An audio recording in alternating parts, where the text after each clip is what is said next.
Follow Famous and Gravy on the Wondery app or wherever you get your podcasts. You can listen to Famous and Gravy early and ad-free now by joining Wondery Plus in the Wondery app, Apple Podcasts, or Spotify.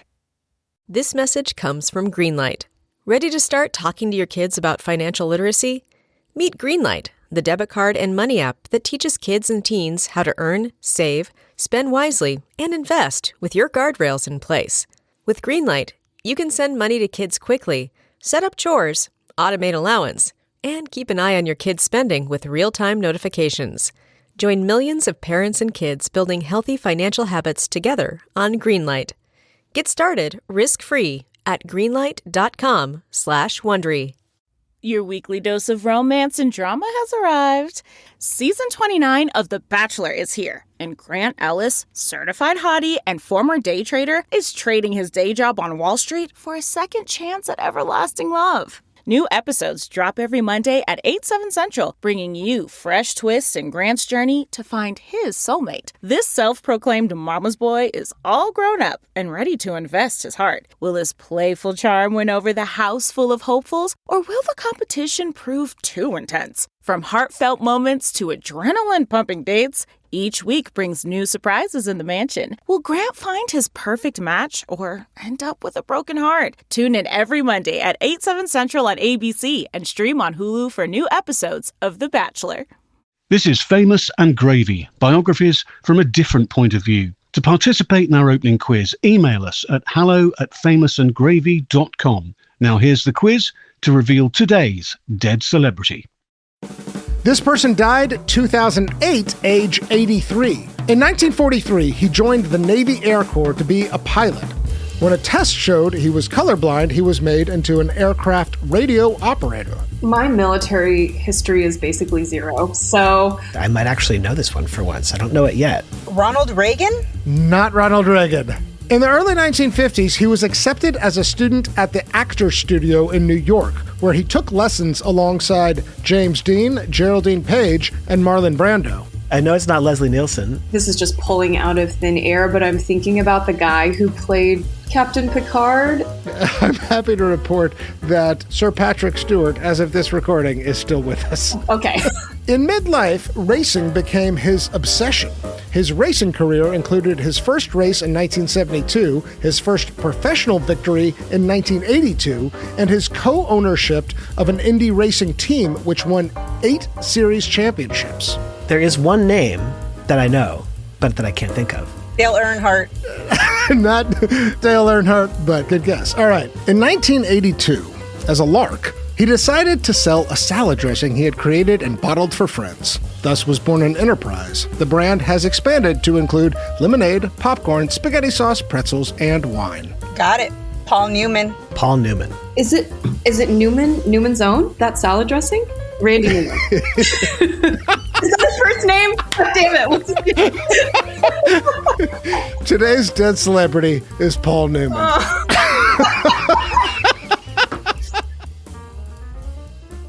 How's your memory? Terrible. And getting worse. And what do you do to help yourself? Do you make lists, or do you... They say choline is good. What is that? That's a massage parlor outside of Westport, Connecticut.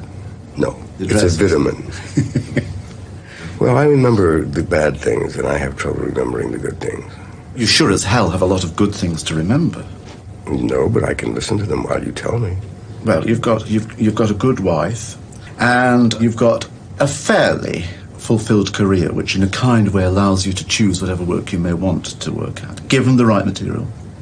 I'm very fortunate. And you're wealthy. Yes. And there are those people who say you're good-looking, Karen. What do they know about it?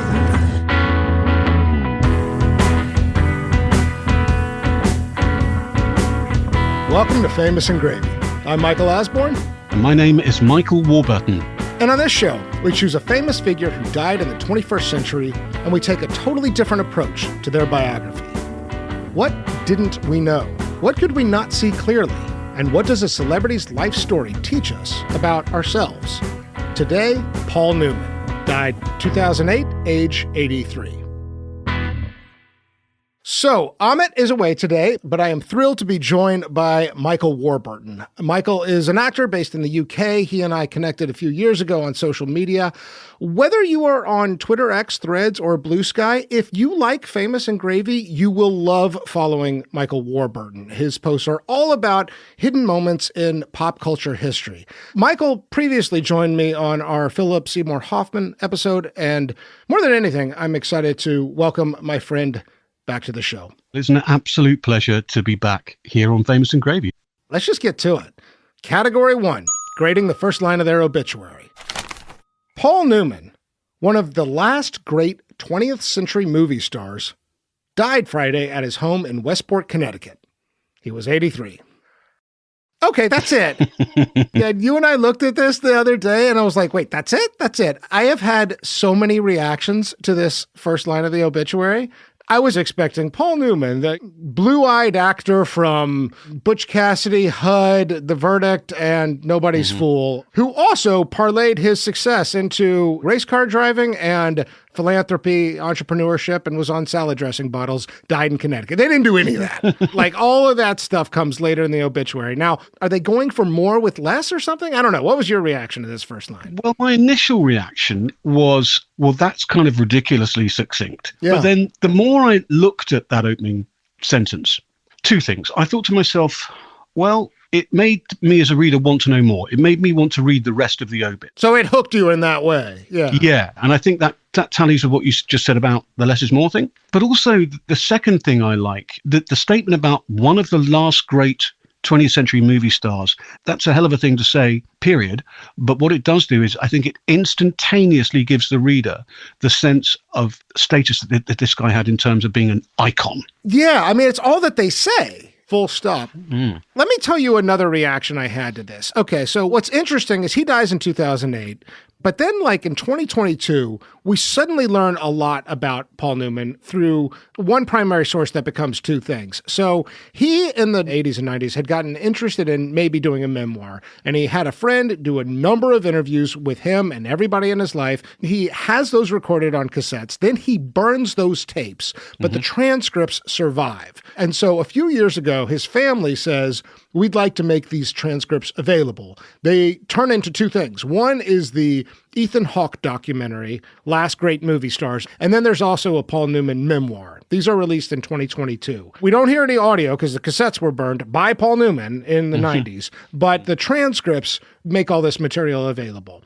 The name of the Ethan Hawke documentary is Last Great Movie Stars. And I looked into this. That was said by Gore Vidal, the author, who is a close friend of Paul Newman. What's interesting is that he says that in those transcripts that are hidden from view, and that becomes the title of the Ethan Hawke documentary. But that phrase is also showing up here. So two people came to that phrase, Last Great Movie Star, the New York Times obit writers and Gore Vidal independently. Like, how do you interpret that phrase? I think what I really like about it is that he was one of the last. He was specific to a very particular era in filmmaking, and he was one of the last. He was part of a movement in terms of acting and acting in film that was in its own way entirely pioneering. And of course, he was also working in an entirely different Hollywood studio system. That's what they mean by movie star here? That's like your take on this? In terms of 20th century, yeah. Yeah. No, I mean, there is a generational divide, and he does represent a break in something. Let me say what I like about this, and let me say what I don't like about this to sort of sum it up. What I do like about it is, you're right, it creates mystery. And the man is mysterious. And I also do think Paul Newman's passing represents the end of an era. And so I agree that it does hook. What it doesn't do is say, this is what you should know this guy for. One of the things that has happened through my experience of Famous and Gravy is I've realized how specific mercurial and fading fame itself can be. The person who wrote this, there's no question in their mind, everybody knows who Paul Newman is. We're reading it now, 17 years later. You and I absolutely know who Paul Newman is, but there are younger people who may not. And I think the question of, is he going to remain a figure who we know about 30 years from now, 50 years from now? He's an interesting one to ask that question. I think there's a case to be made that Paul Newman, more than most, will be really remembered. But this first line doesn't do any of the work to say, here's why he shall be remembered, other than it's closing a chapter on history. It sort of presumes everybody knows who he is, which in 2008 was maybe true. I don't know if it's as true in 2025. Well, it's interesting. You recently did a fantastic episode on Elizabeth Taylor. Yeah, I've been thinking about the Elizabeth Taylor episode because they're contemporaries. Exactly. You spurred something in me when you were talking just now, which is it would have been very easy to say something like the Oscar-winning Paul Newman, something that referenced his credibility as an artist rather than only as a movie star. Because, again, listening to your Elizabeth Taylor episode, one of the interesting areas you talked about was, probably movie star first, not the greatest actress who ever lived, far from the worst, of course. Right. But Newman had the male version of Elizabeth Taylor looks, but Paul Newman had more acting chops for me than Elizabeth Taylor. I agree with that. I think he transforms more. You've said acting doesn't come natural to me. You've described yourself as cerebral. You've said some people are born intuitive actors and have the talent to slip in and out of characters. Acting to me is like dredging a river. It's a painful experience. I don't know the things that I have a gift for except tenaciousness. Nagging dissatisfaction is the very thing that keeps me on my toes and makes me curious about doing variations on a theme. You know what? I would love to say more about the rest of the obituary, but that's not part of our category, so we'll have to do it justice in the rest of this episode. I have my score, and I'll go first. I'm giving this a 6 out of 10. Interesting. I do appreciate the effort, and maybe there's even a little subtext in the say less, because I think that understated is part of what Paul Newman does effectively, and mystery is part of what Paul Newman does effectively. But the only adjective I get here is great. Now, Paul Newman is great, but that is a boring adjective. And I, for posterity's sake, am deducting this 4 points. So I'm giving it a 6 out of 10. Where did you land? I'm giving it 7 out of 10. I think that's a really interesting point to be not so forgiving about the use of the word great. I think that is a bit lazy. Yeah. There's a whole bunch of other adjectives you could have used that would have been better. So the enigmatic nature of that opening sentence in the obit, I think is quite apposite. I like that. I like that for Paul Newman. Okay, 7 and a 6. Category 2, 5 things I love about you. Here, Michael and I will develop a list of 5 things that offer a different angle on who this person was and how they lived. I think you should lead. Okay, well, I'll do my best. So the first point I'd make, I guess, is about his darkness. Now, we've all got dark sides, part of the human condition, and it's certainly a part of the condition of artists and creatives. In fact, it could be argued it's a key element. But what I like about Newman is that, for me, he walked towards his darkness. You can run towards your darkness, and you can also run towards your darkness and have no idea about what you want to do when you get there. Do you embrace it? Do you fight with it? A couple of obvious contemporaries of his who ran towards their darkness, I don't think it had any sense of purpose in terms of why they were running towards their darkness. And then when they got to their darkness, basically it just screwed them up. Self-destructed, yeah. Yeah, absolutely. Yeah. And that's Montgomery Clift and James Dean, very much contemporaries. I always used to like the exploration. In fact, on some occasions, I would lock myself in a hotel room with a 12-pack of Budweiser just to see where I would go in this thing. You'll be happy to know that 90% of this discovery was useless, although it seemed eccentric and exciting at the time.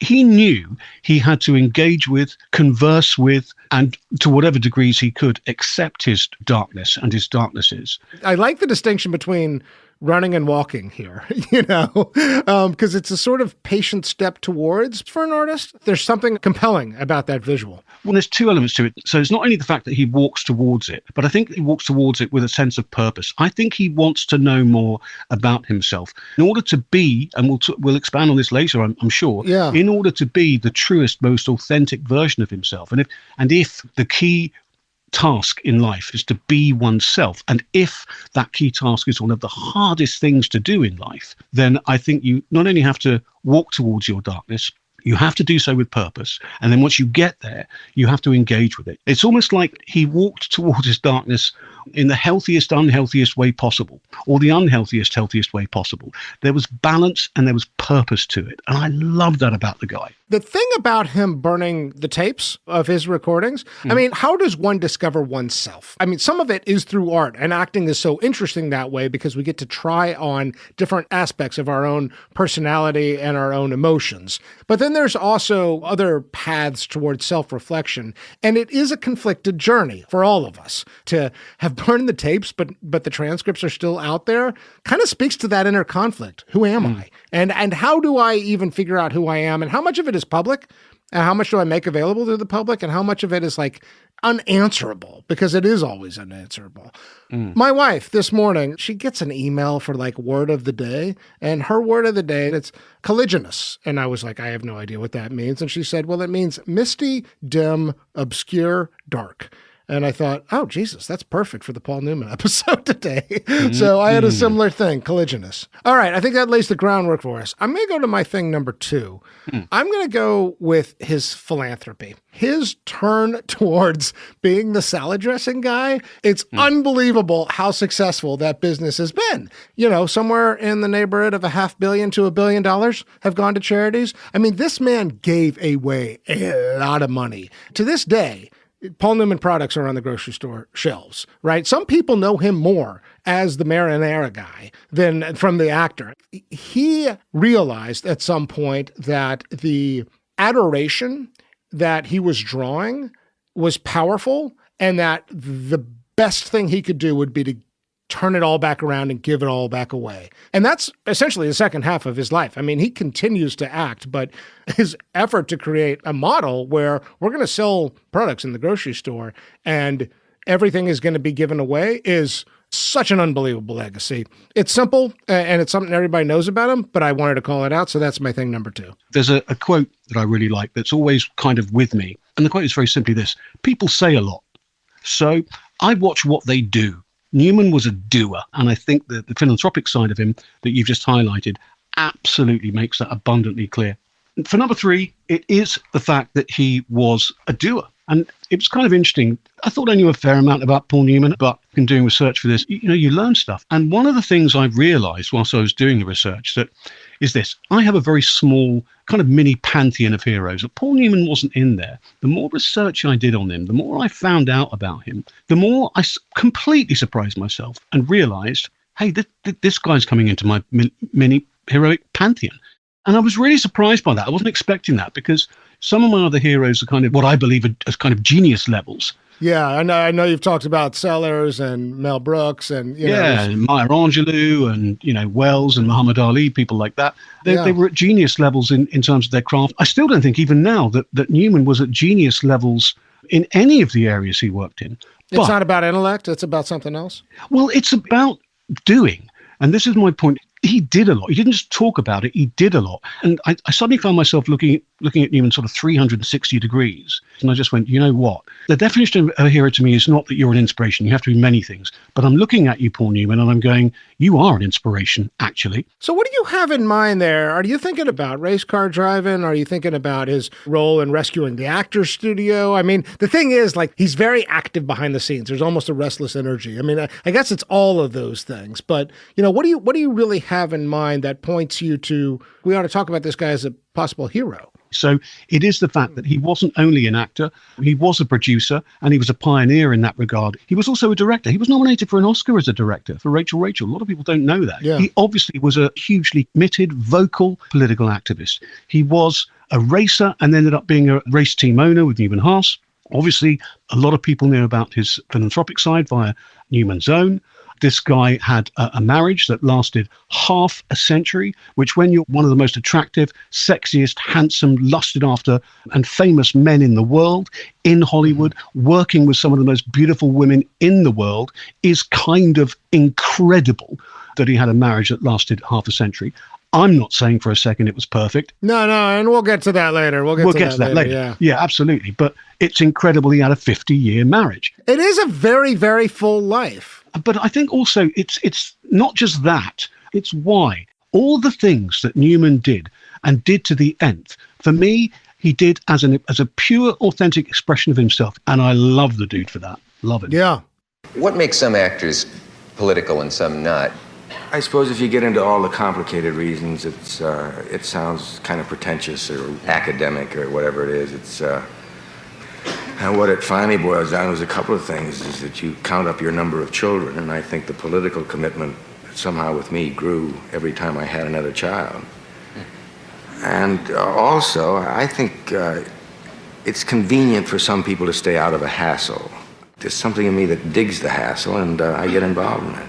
Let's take a break for a second, Michael, because I want to ask, like you and I have talked a little in this conversation, that there is a little bit of a generational divide. Not every young person knows Paul Newman. If you were to introduce your top three Paul Newman movies, like what would be the three you'd choose? Butch Cassidy seems a natural one. I'd have that as my middle. I think to scan like the entirety of his career, which, across 5-6 decades, I think I would go with The Hustler. Yeah, that's the one that leaps out to me. The Hustler was one of my first loves. I think I started smoking cigarettes because of The Hustler.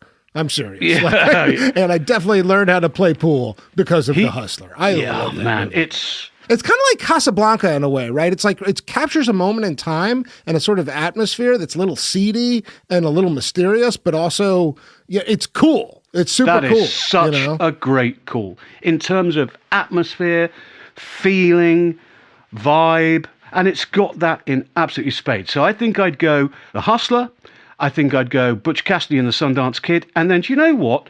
It's quite difficult because he gets really rich in terms of his performances via life experience and God knows what towards the end of his career. So actually there's some beauties to choose from. I'm going to go for Nobody's Fool. Oh, interesting. It's been ages since I've seen that one. I remember him being like charming grandpa in that, right? And he's like a real blue collar guy, right? It's upstate New York, and it's a little bit of like time passing him by kind of story. Yeah, exactly. Yeah, exactly. Okay, it's a beautifully deft, rich, honest performance. It's got a fantastic cast around him, as watchable as ever in 1994, and kind of magnetically so, but in a very different way to The Hustler or Butch Cassidy. The only other one that's really leaping out for me, and maybe it's just my personal experience with it, is Cool Hand Luke. That was, there's not a lot of movies I watched with my father, but he made me sit down and watch Cool Hand Luke. I think the fact that it also is quoted in Guns N' Roses' Civil War, what we have here is a failure to communicate. I remember listening to that and the Guns N' Roses song and being like, oh, they ripped that from Cool Hand Luke. G&R's into Paul Newman? Who's Paul Newman? People love that quote. Good old Strother Martin. Yeah, fantastic. What we've got here is failure to communicate. Some men you just can't reach. Awesome script. As soon as you mentioned Cool Hand Luke, the amount of guilt that washed over me, but I mean, this is the problem, with picking your top three, your top one, whatever, because that is an immense movie. That is and the love out there for that movie is huge, Michael, huge. Well, it's not an easy list to put together of like, these are the 3 to 4 or whatever movies, you young person should watch to understand Paul Newman. But unlike a lot of movies, pre-1970, like there are some old movies with Paul Newman that will hold your attention. Part of it is performance. A lot of it is his charisma. I think he also had an eye for good scripts. He chose well on the whole. Yeah. He chose really well. True. All right. Well, let's get back to it. I'll give you my number 4. I actually really like his insecurity. If you read the memoir and watch the documentaries and read what people say about him, he beats up on himself more than almost anybody else, and just about everybody close to him remarks on this. Here's why I like it. This is one of the most handsome guys of all time, certainly of the 20th century, right? This is why he's one of the last great movie stars. And I was thinking, like, you strip away the fame and you strip away the good looks, 2 big things to take away, obviously. But if you just take those 2 things away, I came away realizing, like, we all struggle with the same shit.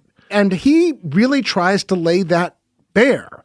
There's a ordinariness about his story in a way. He says, I'm not a true eccentric. His insecurity, which is the same sort of fear that all of us are dealing with, is kind of shockingly normal. Like, it's kind of a weird point to make, but do you know where I'm going with this? Like, there's nothing in a way that extraordinary about the inner self, even though there is extraordinary talent. And it's a reminder of shared humanity for me. So maybe that's what I'm really trying to say. His insecurity really is a display of our shared humanity.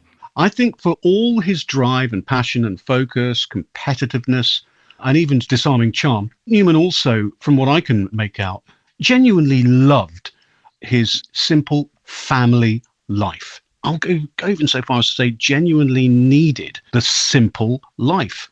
And so I totally agree with you. Yeah. I totally agree with you. I think that becomes, frankly, more true in the second half of his life after his son's death. And I want to talk about that in a little bit. I got a thing 5 that I'd like to propose for our 5 things I love about you. Let's hear it. Luck is an art. This comes up a few different times. He's very conscious of how lucky he is. One, he's born an unbelievably handsome man. Also, there are some events in his life that really open doors for him. One of them, interestingly, being James Dean's death. There was a series of movies that James Dean had been identified for and even cast in that after James Dean's untimely death, and those two guys knew each other, once James Dean dies, Paul Newman starts landing those roles. You know, it's unfortunate, but that's just the reality of what was available. There are other ways in which he was lucky. When he was in World War II, I'm probably going to mess this story up, but his squadron was called up at one point, and they ended up going with somebody else because a pilot on a Navy aircraft had an earache that morning. And then the one that went ended up being bombed to hell. There was like hundreds of deaths. So he narrowly avoided death by pure luck in his service in World War II. One other thing he says is, look, I was born white. I was born wealthy. And he's saying this at a time where a lot of white people don't recognize their own privilege. He says luck is an art. I don't know how one creates luck, but I appreciate somebody like Paul Newman acknowledging the phenomenon of luck in the universe and saying, I didn't do anything to get all this. Well, I have been asked on several occasions to try to explain what motivated me to help build the Hole in the Wall Gang Camp, which is a camp for children with life-threatening diseases. I wish I could claim that it had come from some extraordinary religious experience, an epiphany of some kind, but it didn't. I was trying to acknowledge, I think, luck. What an important part it has played in my life, the benevolence of it, and the brutality of it in the lives of some children. To me, it's more than anything a statement of shared humanity. So luck is an art. A lot of very successful people will turn around and doff their cap to Lady Luck. Kind of ties in with a previous point I made in this category, which is that, yes, Lady Luck does play it, but nearly all of the people who are successful and highlight the luck that they were lucky to enjoy, you can guarantee that 99.9% of them were doers. All right, let's recap. So, number 1, you said walks to his darkness. I love that. Number 2, I said philanthropy. If we don't spend some time talking about that, then we're not doing Paul Newman justice. Number 3, you said he's a doer. This is a man who demonstrates through his actions. Number 4, I said his insecurity. He beats up on himself more than anybody else, and I just love his ordinariness. And number 5, I went with luck is an art. Okay, great list. Let's take a break. The stench of sweaty uniforms in a football team's locker room can be unbearable. But Arm & Hammer Deep Clean Laundry Detergents fights the toughest odors to deliver a championship-level clean. Arm & Hammer Deep Clean Detergents are the brand's most powerful formulas yet that can penetrate deep between fibers to tackle tough dirt and odors. Just like an elite defense, its pH-power technology sends in millions of ionic microscrubbers to dominate the toughest stains and odors. And unlike those premium tickets, with the trusted value of Arm & Hammer, you don't need deep pockets for a deep clean. Available in liquid or convenient power packs, it works in all machines and temperatures, even cold water. When it comes to tough stains and odors, put Arm & Hammer Deep Clean in your starting lineup. Pick up Arm & Hammer Deep Clean today. Available in-store or online at major retailers nationwide. The start of a new year is the perfect time to get organized, set goals, and prioritize what matters most. For me, a top priority is my financial wellness, which feels more important than ever. Thanks to Rocket Money, my goals feel achievable. They show me all of my subscriptions right in one place and help me easily cancel ones that I forgot I've been paying for. Rocket Money is a personal finance app that helps find and cancel your unwanted subscriptions, monitors your spending, and helps lower your bills so you can grow your savings. Rocket Money will even try to negotiate lower bills for you. They automatically scan your bills to find opportunities to save. Then you can ask them to negotiate for you. They'll deal with customer service so you don't have to. Cancel your unwanted subscriptions and reach your financial goals faster with Rocket Money. Go to rocketmoney.com/Wondery today. That's rocketmoney.com/Wondery. rocketmoney.com/Wondery. Okay, category 3, one love. In this category, we each choose one word or phrase that characterizes this person's loving relationships. First, we will review the family life data. Okay, there's 2 marriages. First, to Jackie, 1949 to 1958. Paul was 24 when they got married, 33 when they divorced.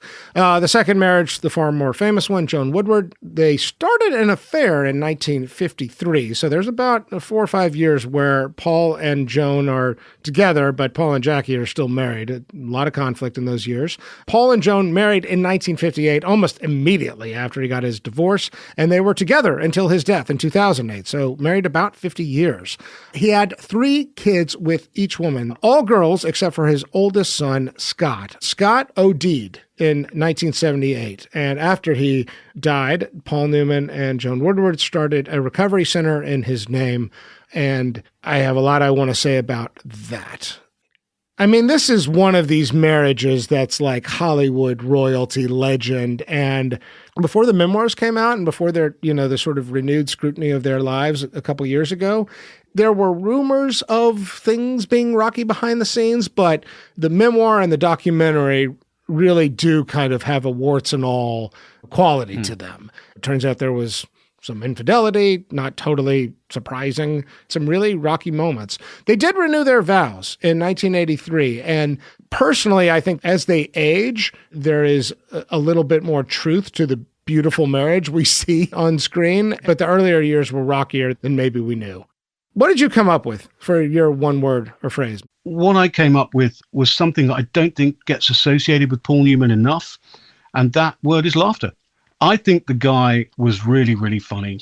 I mean, even Joanne Woodward said many, many times that, yes, he was handsome and sexy and all of that. Half the women in the world wanted him. But the thing that separated him from all of that was the fact that he could make a laugh. And this, I think, is one of the key things, if not the key thing, maybe surprisingly, that kept those guys together for half a century. Let's sustain their marriage, yeah. Yeah, it's funny, doing a bit of research for this, I found myself sort of thinking, maybe there was a bit of a lost opportunity, because in a lot of his performances, in a lot of movies, he just injected naturally humor. It was just there. Yeah, it's a real question, actually. I hadn't thought about it much. But I like that you're bringing it to this category, because it's not hard to imagine a lot of humor behind the scenes within his family. No, I mean, you can see it in interviews with the two of them. I wondered if his comedy was fundamentally a really private thing, something he really shared with Joanne and the kids, whether it was and really, really close, tight friends. Yeah, that's a great one, Michael, and I'm glad you used this category to draw attention to his sense of humor. It's a thing to love about him, but it's also, I do think, a thing that characterizes his family life. I went in a very different direction. So I asked Allison, this enlisted my wife's help for this category as well. I said, what's a dish you order that always looks really, really good, but then you eat it and you're like, I don't know if I would order that again, but you keep ordering it. And so she threw out a few. The first one that came to her mind was crab cakes. That didn't do much for me. The next one she said was cinnamon rolls. I seem to keep ordering cinnamon rolls and they're just never quite as exciting as I want. Then she looked at me and she goes, cherry pie. And I don't know why, and I'm going to make more of this metaphor than there probably is, but I kind of like cherry pie. So here's how I see this in the Paul Newman One Love category. First of all, cherry pie is very American. It's also very 20th century and old-fashioned. And there is something about this marriage that on the outside looks like a very 20th century old-fashioned cherry pie kind of marriage. It is also very attractive from the outside looking in. It's got the buttery texture and the red syrupy gooiness that looks so enticing. But here's where I kind of take a different turn with it.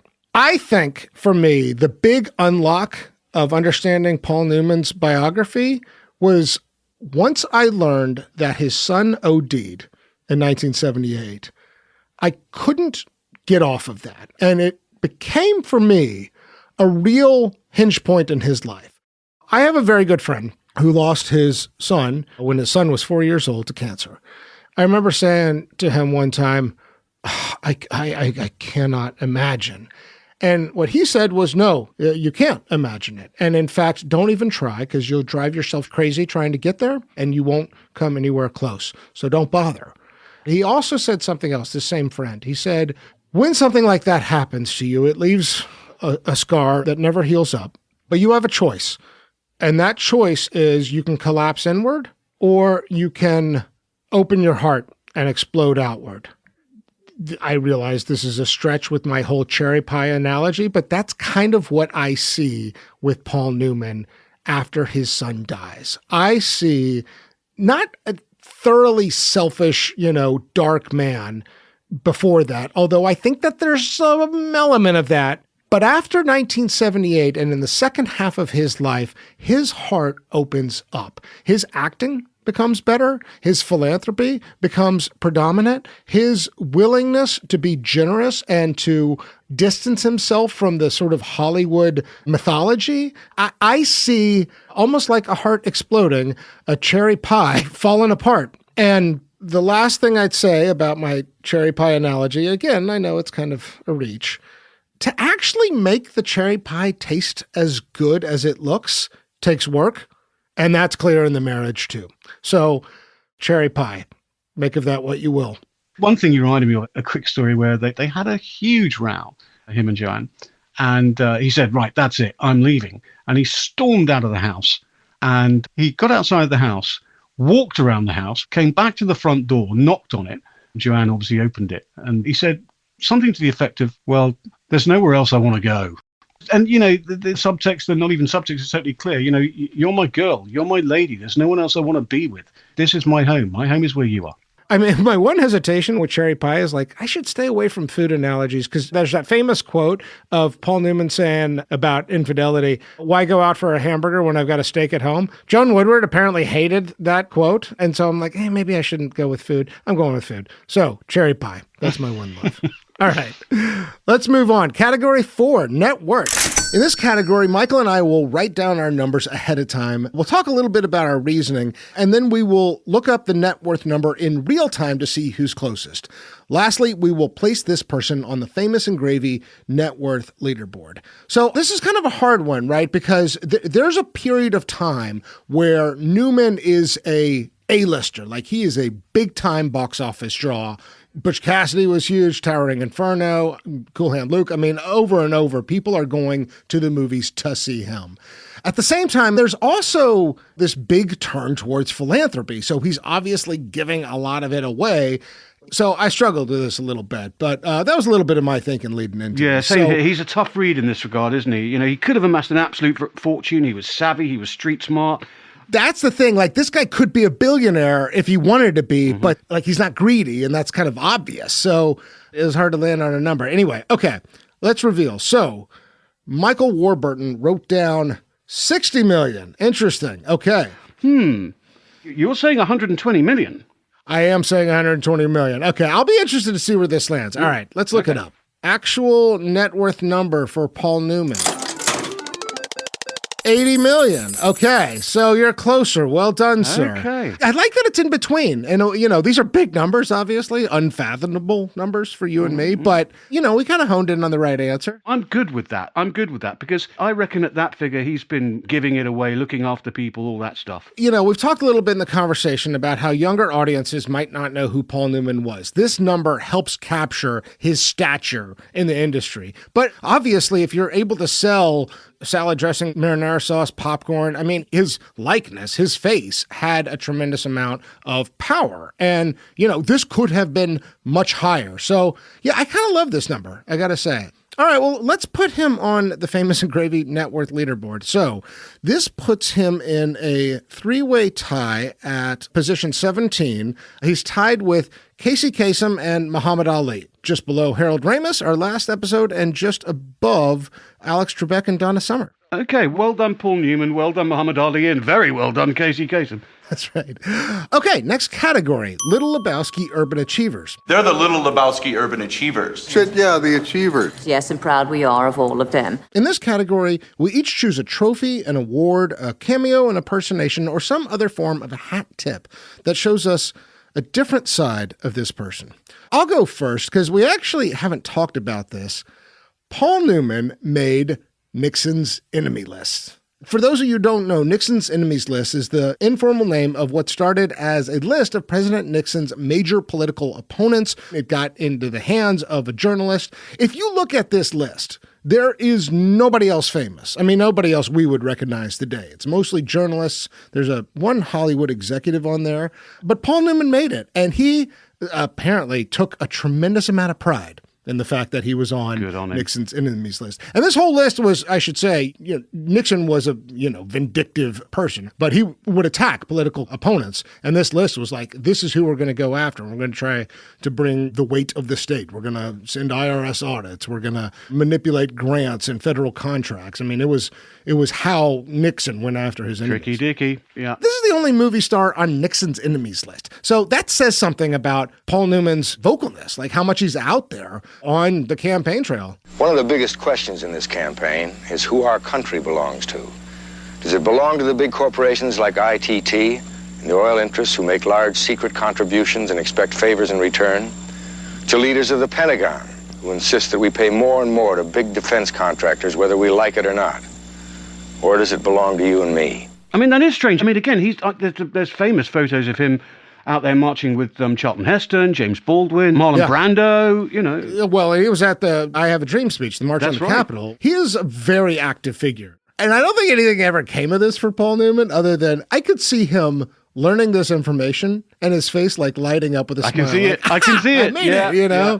Okay, so what did you have for this category? What I've got was in 1958, his wife Joanne Woodward had already won an Oscar. She was an Oscar winner for The Three Faces of Eve the year before. She's, in some ways, a more serious actress. I think so, actually. I think that's a very fair thing to say. But there's a photo of the two of them at home. It's in one room with like, they've got a bar in it. Anyway, Joanne Woodward's behind the bar with her Oscar on the bar. And next to her, leaning on the bar, with a bit of a sort of a playful sullen look on his face, with the award that Joanne Woodward, his wife, had just presented him with, is Paul Newman with what Joanne called the no Oscar. And it stood right next to her actual Oscar. And it's just fantastic. It's two people who were very competitive, very serious about what they did, lauded and awarded, taking the piss out of themselves, self-deprecating, having a laugh at both their expense, but particularly at Newman's. And it just kind of flags up how important laughter was to the two of them and what a great self-deprecating, funny guy Paul Newman was. Just fantastic. The no Oscar, I love it. I mean, it is interesting where their acting careers go, because we could do a whole episode on Joan Woodward, who is, as of this recording, still with us, although suffering from Alzheimer's. But she winds up not becoming a stay-at-home mother, but being the primary caretaker for the kids. And Paul sort of transitions from being a pretty boy actor or something, like a very handsome man, into a more serious actor as time goes on. And he had, 9 nominations or something, and then finally wins for Color of Money and somewhere in the 80s, right? That's right, yeah. I think what I like about that Little Lebowski Urban Achiever is not just like what it says at that moment in time for two of them, but also how that ages and changes, right? Like it establishes a timeline of their different careers. Yeah, I love that, man. And to your point, I think it says something about their sense of humor. Here's a riddle for you. What do yoga mats, a toothbrush, and a Hyundai have in common? I'll give you a moment. Time's up. If you guessed they're all fun, well-designed, and super useful, you guessed wrong. The answer is you can order all those things on Amazon. That's right. You can now buy a Hyundai on Amazon. The same place where you order yoga mats, a toothbrush, and pretty much everything else, all from the comfort of your home. And the best part? You won't even have to break down a car-sized Amazon box after, because you'll pick up your Hyundai at the dealer. I mean, picture this. You're in your PJs, snugged in on your couch. You just pull up Amazon on your phone and start the process right there. Just locate a nearby dealer, pick your color, your options, check the price, and with a few dotting of some I's and crossing of some T's, voila! Your Hyundai is ready for pickup. It's that easy. Just remember to put on some real clothes before you head over, will ya? Hyundai, now available on Amazon. Visit HyundaiUSA.com or call 562-314-4603 for more details. Limited availability only through participating Hyundai dealers in select markets. Michael, do you know one of the ways in which I'm cool? What did you have in mind? I have vinyl records. Oh, that is cool. Vinyl records are a lot of fun. I love studying the old covers, and I love that the music is actually on the record, right? It's like been engraved. Totally, and you will never guess where I buy my vinyl records from. I would assume that you are going to garage sales. That is incorrect. I exclusively get my vinyl records at half-price books. I'm sorry, you said half-price books, and you're talking about vinyl records? Yes, half-price books is more than books. Board games, vinyl records, CDs, movies, puzzles, and even brand new bestsellers. It's so much more than just books. Yes. But when it comes to books, I do know that Half Price Books is the nation's largest new and used bookseller, with 120 stores in 19 states. And Half Price Books is also online at hpb.com. Okay, next category, words to live by. In this category, we each choose a quote. These are either words that came out of this person's mouth or was said about them. What do you have for this category? The quote is, "A man with no enemies is a man with no character."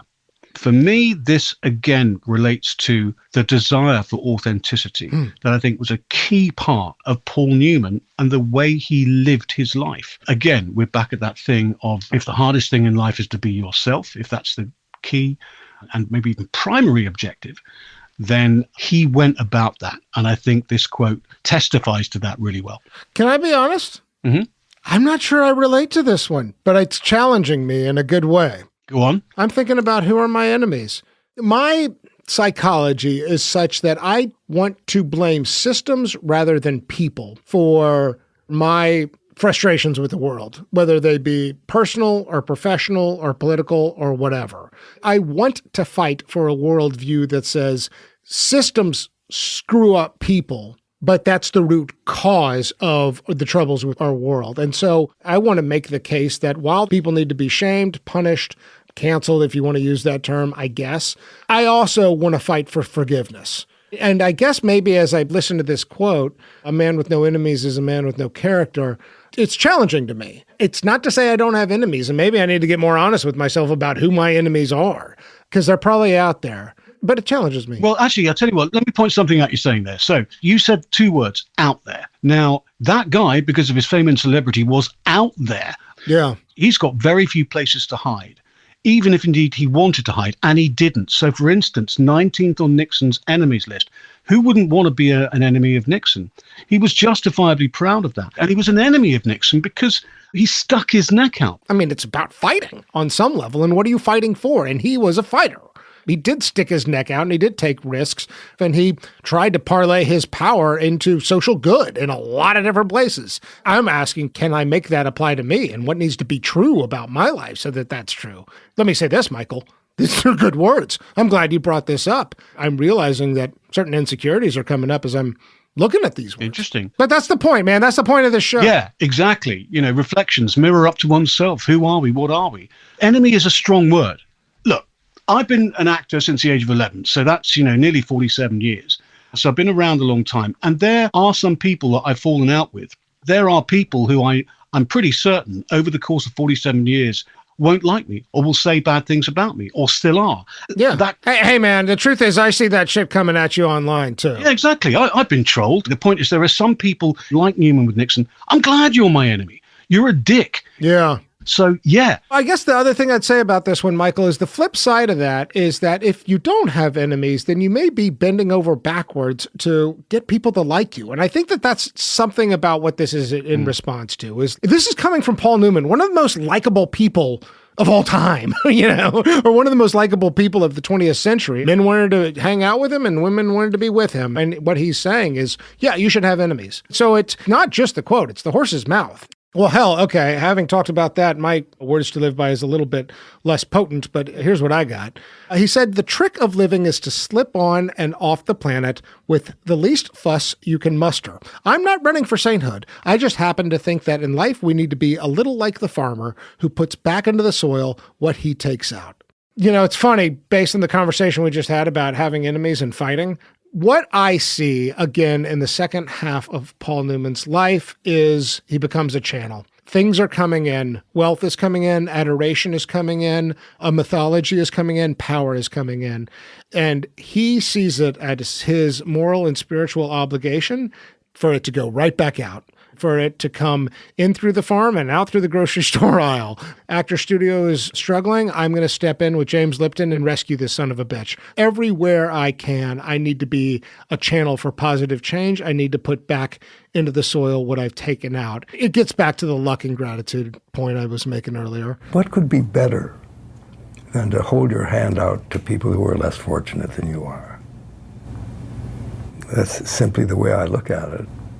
Let's move on. Category 7, Man in the Mirror. This category is fairly simple. Did this person like their reflection, yes or no? This is not about beauty, but rather a question of self-confidence versus self-judgment. I think that this is a total coin toss. I think you could go either direction. And in a way we have hinted at, but have not yet talked about the darkness enough inside Paul Newman. I'm going to make the case that the answer is no. He doesn't care for his reflection. And here's the case. First of all, his kids all agree he is something of a functioning alcoholic. I've known very high functioning alcoholics. And when I've caught them in moments of solitude, I see a self-loathing. I see pain that is a little inescapable. I think his drinking tamps down as he ages, but he never goes to Betty Ford and he never swears off drinking. And it's something that everybody remarks upon. So that is one piece of evidence, because I do think alcoholism, functioning or otherwise, is defined by self-loathing. Mm-hmm.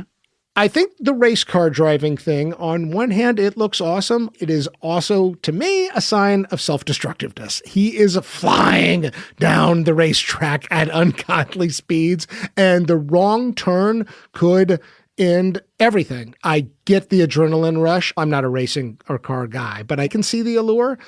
But I see some self-destructiveness in his passion for race car driving.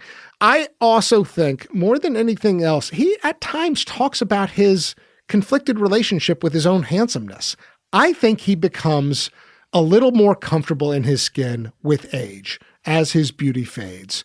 I think his beauty can distract from who he is on the inside, and I think he wants who he is on the inside to be seen, and I think he struggles for that to happen. So that's my case for no, he does not like himself in the mirror. But where did you go with this category? I'm trying to think how to place this. I'm going to echo what you're saying to a certain degree. I think Newman did, because he was a dichotomy, he did and he didn't like his own reflection. And this might sound ridiculous, but I'm going to go with it anyway. Actually, the two strands connected and were as one. So when Newman looked in the mirror, what did he see? He saw, and he called himself this, and I absolutely love it. His own words. He called himself a decorative little shit. And I think when he looked in the mirror, yeah, he saw decorative. I'm not stupid. I've got great eyes. I'm a handsome mother. Pretty damn good. But I think he knew, and he could see it in his eyes. But hey, I'm a little shit as well. I've got the little shit inside of me, and don't you forget it. And you know what? I don't necessarily love the way I look. I'm down with it. I'm cool with it. Yeah. But I really like the fact I'm a little bit of a shit. It sounds like you're a yes. He did like his reflection. I think he did, but from both sides at the same time. He got there both through the front door and through the back door. Definitely. Yeah. Again, another reason to love Paul Newman, as far as I'm concerned. That's great. All right. Category 8, coffee, cocktail, or cannabis. This is where we ask, which one would we most want to do with our dead celebrity? You go first here. Okay, interesting. When we did Philip Seymour Hoffman, it was like, you know, I don't drink anyway, no particular reason, no dark reason. It makes me very boring, but I just never have. Yeah, you're not a drug guy. Yeah. I think I got stoned a couple of times at drama school, but it's not too late, Michael. You can take it. There's all sorts of things on the street. Yeah. I'm feeling like turning to it nowadays, the world as it is, let me tell you. Yeah. But with Philip Seymour Hoffman, it's like, dude, let's go for a coffee. I need you sober. I want to get down with you. I want to drill into you. Let's talk, man.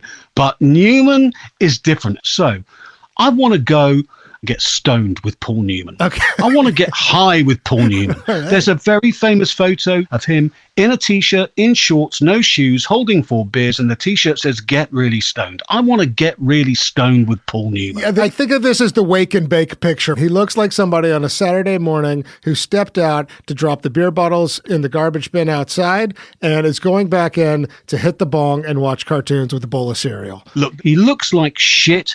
Yeah. He's carrying 4 beers and he's saying, "Get really stoned."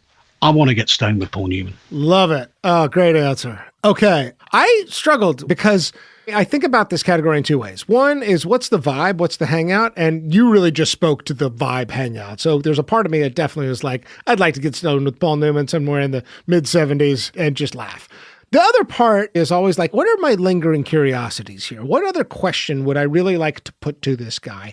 I think one thing that's so interesting about Paul Newman is because he has so much natural charisma and because he's so camera friendly, and he almost is like at some point out of answers. Like, what is there to say? You know what? I did all these interviews. I'm burning them. There's nothing to say here. There's no grand statement about who I am and what it's all about that where I can explain my magnetism. So I don't have a lot of lingering questions for Paul Newman.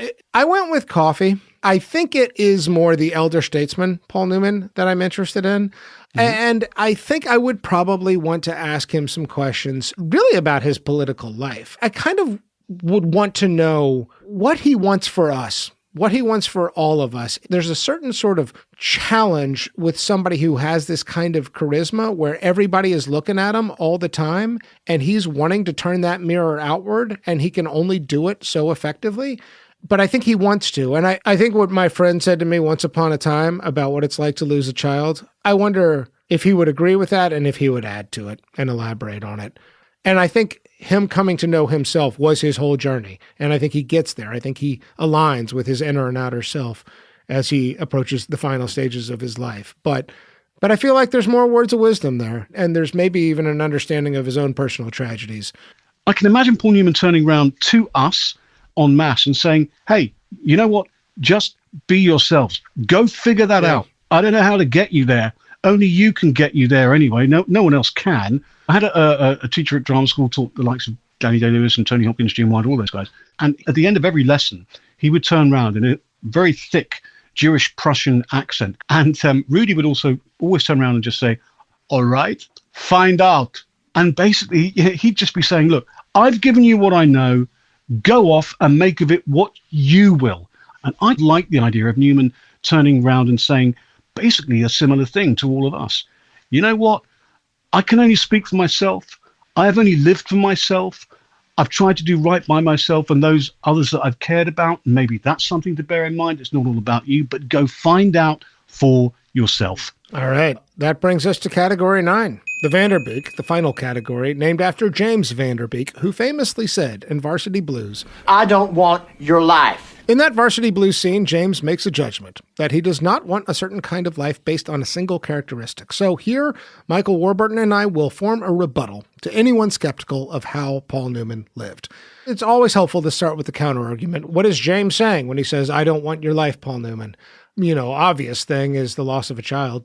I don't want your life because I don't want to lose a child, and that makes a lot of sense to me. Mm-hmm. I do think that, back to my cherry pie analogy of how one deals with that pain and what one does with that pain is maybe what's more important, because we don't get to decide who we lose and who we keep in this world. Death is random, and death is part of life, you know. Yeah, it's part of life, and it's unpredictable. I also do think that this is always the case on Famous and Gravy. The weight of celebrity, the weight of fame looks always awful, looks especially awful here. People are so curious about this guy. And in his case, it seems to be adding to his own mindset of, I am also curious about me and I only have so much to say. All I can do is try and turn it into art. So those are some counter arguments. The arguments for why you would want this life. What stands out to you most? What's like the most important thing, maybe? I can sum it up in just a few words, really. Paul Newman, he can turn around to all of us, to everyone, and say, you know what? I was myself. And that's a life worth living. Now, you made some salient points about when did he become himself? Yeah. How did he get there? When did he get there? All valid questions. And yet, by the same token, I'll say not. Who cares? As long as you get there before you die. Preferably not with your last breath, because, you know, the earlier you get there, hopefully the more good and the more you can leave behind for other people. Well, but the main thing is, bro. Oh, sorry, you're going to say something. Sorry, Mike. Well, I was just going to say, I mean, I do think that question of, are you your authentic self, that exists throughout the duration of a life. but the question becomes more complex. It's almost like you can picture a straight arrow going from left to right up, and that you have variability, ups and downs on either side of that line. And the question is, am I returning to the experience of trying to arrive at my authentic self, right? And the tools for how you do that change as you age and as life goes on. They change with relationships. They change with your relationship to art. They change as you come to see your darkness in different ways. So I guess the point I'm trying to make is that it seems like that is a through line of Paul Newman's internal experience. There's mystery about himself from the get-go, but the efforts and ideas to understand that mystery change and evolve over the course of his life. But I am very with you that there's a striking authenticity about him. I mean, that word is so overused these days, but when you watch him and study him and listen to him, you don't pick up on a whole bunch of bullshit. And I think that's what that really means. We've got to contextualize it. What he fundamentally did for a living was pretend to be other people, lie, and yet for all of that and all the celebrity, fame, power, adulation, approbation, awards, all the other stuff that normally and should absolutely corrupt someone and have them move away from their real selves even more than they already had, it didn't with him. That is noble. That is noble shit, bro. It's desirable. And there are ways in which those of us who are not famous and never will be can learn from that and take lessons from that. He could have and should have gone the way at some point. The path of self-destruction. Yeah, he could have very, very easily gone that way. We're all born ourselves. It's just a degree to which we get lost along the way and how much we bother to try and find our way back that's interesting. It has me thinking about the luck as art idea again, too. It's easy to look at Paul Newman's life and see all this luck and good fortune. It's also not so hard to see a lot of pain and tragedy. One thing about luck as art is, what are you paying attention to? Are you noticing the ways in which you're lucky? And we all have that available to us. Any one of us could sit down and write a gratitude list, and whatever crap is going on, I've got some things I should be grateful for. And maybe luck as an art is about what our attention is on. I've got to say this, bro. I think he was delightfully and deliciously and wonderfully dichotomous. I think he was what I would want to be, which is he was as unselfish as he was selfish. And that's where I was going. This is the second point I'd make. I mean, if point number one is authenticity, I think point number two is path to selflessness. That the way he does become a channel where what's coming in is going back out, and that includes money, that includes wisdom, that includes generosity, and that includes art. That I am going to take the signals of the universe and pass them through me and reflect them back at everybody and give where I can. I believe very deeply in this principle. Whatever you want in life, you've got to give it away. And the more you give it away, the more you open yourself up as that horseshoe-shaped channel where it's coming in and going out. And that is what life is all about. And that's how you leave behind a legacy of value, a legacy of worth, and a legacy that will last. I heard someone talk about this the other day. I'd not heard it described so succinctly, and I think it's really great. They said, we die two deaths. The first death is when we die. The second is the last time that our name is spoken. And I think Paul Newman's name is going to be spoken for a long, long time. There's something great about being perfectly mysterious. It gives us a lot to talk about and always will. And I do think that he's sort of perfectly mysterious in a way. So let's recap those arguments. So number one, we said authentic more than anything else. Number two, you're dichotomous. I think that you hit that point very well. And number three, a channel of gratitude and generosity. So with that, James Vanderbeek, I'm Paul Newman, and you might want this life.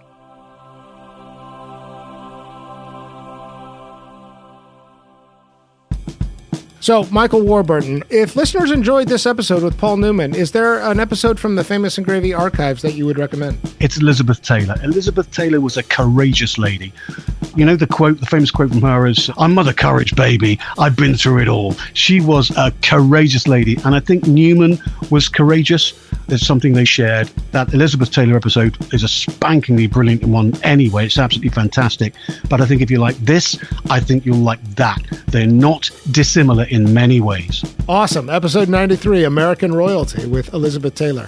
Okay, I'm going to go with episode 65, William Goldman. Goldman wrote Butch Cassidy and the Sundance Kid. He also has a lot of insight into who Paul Newman was. His book, Adventures in the Screen Trade, is absolutely worth a read. If you enjoyed this episode with Paul Newman, you might also like Father of the Bride, William Goldman, episode 65. Great call. Here's a little teaser for the next episode of Famous and Gravy. With a blend of science fiction, philosophy, and jokes, he wrote about the banalities of consumer culture and the destruction of the environment. Douglas Adams? Not Douglas Adams. Love Douglas Adams. Famous and Gravy listeners, we love hearing from you. If you want to reach out with a comment, question, or to participate in our opening quiz, email us at hello@famousandgravy.com. In our show notes, we include all kinds of links, including to our website and our social channels. Famous and Gravy was created by Amit Kapoor and me, Michael Osborne. This episode was produced by Allie Arrazola with help from Jacob Weiss. Original music by Kevin Strang. Thanks, and see you next time. Follow Famous and Gravy on the Wondery app. You can listen to more episodes early and ad-free right now by joining Wondery Plus in the Wondery app, Apple Podcasts, or Spotify. Before you go, tell us about yourself by completing a short survey at Wondery.com/survey.